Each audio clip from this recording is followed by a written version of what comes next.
नमस्कार दोस्तों। मणिपुर जल रहा है और अब तक 80 से अधिक लोगों ने अपनी जान गंवा दी है और 35,000 से भी अधिक लोग एक जगह से दूसरे जगह पलायन कर चुके हैं। आखिर क्या वजह है मणिपुर हिंसा की? आखिर क्या कारण है जो मणिपुर के लोग मणिपुर के ही लोगों की जान लेने में तुल गए? आइए समझने की कोशिश करते हैं आज की इस वीडियो में।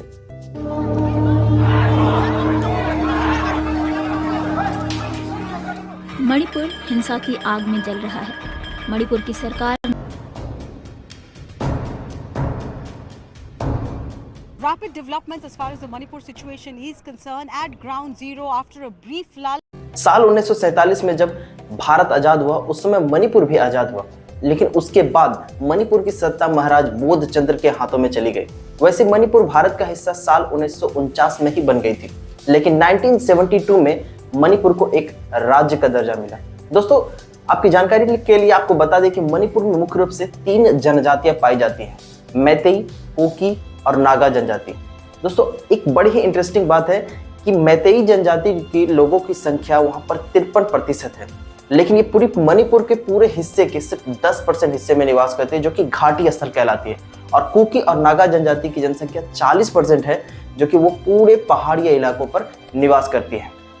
मैतेई जनजाति के पूरे 53% होने के बावजूद भी ये ना तो पर्वतीय स्थल पर ना तो जमीन खरीद सकते हैं, ना ही वहां पर खेती कर सकते हैं, जबकि कुकी और नागा जनजाति के लिए ऐसा बिल्कुल भी नहीं है। कुकी और नागा जनजाति घाटी स्थल पर जाकर जमीन भी खरीद सकते हैं और वहां पर खेती भी कर सकती है।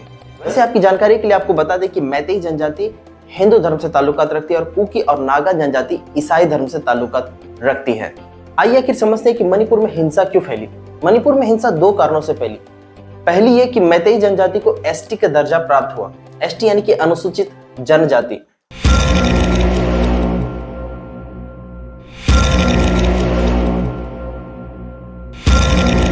वैसे 1949 से पहले जब मणिपुर भारत में विलय हो रहा था, उस समय मैतेई जनजाति को एसटी का दर्जा पहले से प्राप्त था और कुकी और नागा जनजाति एसटी ही है। दरअसल बात यह है कि 20 अप्रैल को मणिपुर हाईकोर्ट ने मैतेई जनजाति को एसटी की दर्जा देने की बात कही। 10 साल पुरानी केंद्रीय जनजाति मामलों के मंत्रालय की सिफारिश पेश करने की कही। कोर्ट ने 2013 ने जनजाति मंत्रालय को एक पत्र का हवाला दिया था। इस पत्र में सर्वे के साथ जाति रिपोर्ट के लिए कहा था। 20 अप्रैल को जब मणिपुर न्यायालय ने राज्य सरकार को निर्देश दिया था कि वह मैतेई समुदाय को एसटी में शामिल करने के अनुरोध पर 4 सप्ताह के भीतर विचार करे, तो कोर्ट ने कहा कि सिफारिश को केंद्र के पास विचार के लिए भेजा जाएगा। अब इसके विरोध में कुकी और नागा जनजाति ने आदिवासी एकजुटता मार्च निकाली और इसी मार्च के बाद हिंसा भड़क उठी, जिसके बाद 80 लोगों ने अपनी जान गंवा दी और 100 से अधिक लोग घायल हो चुके हैं और 35,000 से भी अधिक लोग एक जगह से दूसरे जगह पलायन कर चुके हैं। हिंसा की शुरुआत मणिपुर के चूड़ाचांदपुर जिले से हुई थी, जो मणिपुर की राजधानी इम्फाल से 63 किलोमीटर की दूरी पर स्थित है। दरअसल बात यह है दोस्तों कि 28 अप्रैल को ही यहाँ पर मणिपुर के सीएम की एक प्रोग्राम होने वाली थी, लेकिन 27 अप्रैल को रात में ही कुकी और नागा जनजाति ने उस प्रोग्राम में आकर तोड़फोड़ कर दी, जिसके बाद से मणिपुर के सीएम ने यह आदेश दिया कि उपरोधियों को देखते ही गोली मार दी जाए, क्योंकि हालात ऐसे थे कि कुकी और नागा जनजाति आमने सामने थी। इसलिए 3 मई से ये आदेश दे दिया है कि जैसे ही उपरोधि ऐसी गंभीर स्थिति में आए, उन्हें देखते ही गोली मार दी जाए।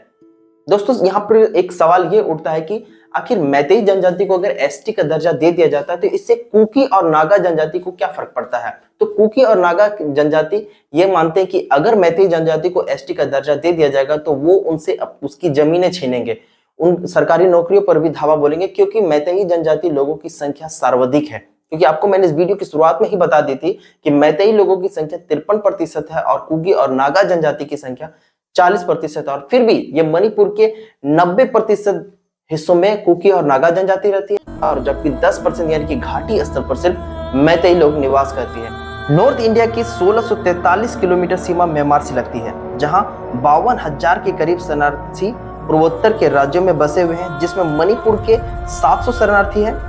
ये वे लोग हैं जिन्हें शरणार्थी का दर्जा प्राप्त है। इसके अलावा जो म्यांमार और बांग्लादेश के बड़े पैमाने पर प्रवासी लोग आ रहे हैं, उनका भय उनको सता रहा है।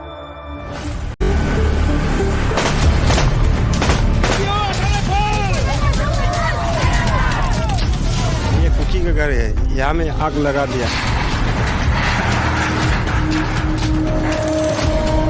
कि अगर ये ठंडा नहीं हुआ तो फिर क्या उपाय है सरकार के पास? दोस्तों जैसे मैंने शुरुआती में ही कहा था कि यह हिंसा दो कारणों से फैली थी। पहली तो मैंने आपको बता दी कि मैतेई जनजाति को एसटी का दर्जा प्राप्त हुआ, और दूसरी ये कि जो कुकी और नागा जनजाति जिस पहाड़ी स्थल पर रहते हैं वो गवर्नमेंट भूमि है, वो फॉरेस्ट एरिया आती है, वो गवर्नमेंट का एरिया आती है, और वहां पर मणिपुर राज्य सरकार सर्वे अभियान चला रही है, और जो भी कुकी और नागा जनजाति वहां पर निवास कर रही है, उन्हें वहां पाया जाता है, वहां से उन्हें हटाया जा रहा है, जिसके विरोध में वो सरकार से भी नाराज है, इसलिए वो सड़क पर प्रदर्शन कर रहे हैं। दोस्तों मणिपुर की हिंसा अब भी जारी है और बड़े बड़े पॉलिटिक्स लीडर चुप्पी साधी हुई है। अगर यही घटना दिल्ली के आसपास होती तो सारे पॉलिटिक्स लीडर भी कूद जाते और गोदी मीडिया भी सामने आती, लेकिन ये दोस्तों ये पूर्वोत्तर के राज्यों में हो रही है, जिसकी चर्चा काफी कम है। न्यूज चैनलों में इसकी चर्चा काफी कम दिखाई जाती है, और जहां पर 80 से अधिक लोगों ने अपनी जान गंवा दी, वहां पर सारे पॉलिटिक्स लीडर चुप्पी साधी हुए। दोस्तों अगर ये वीडियो आपको इन्फॉर्मेटिव लगी हो तो आप इस चैनल को सब्सक्राइब कर सकते हैं।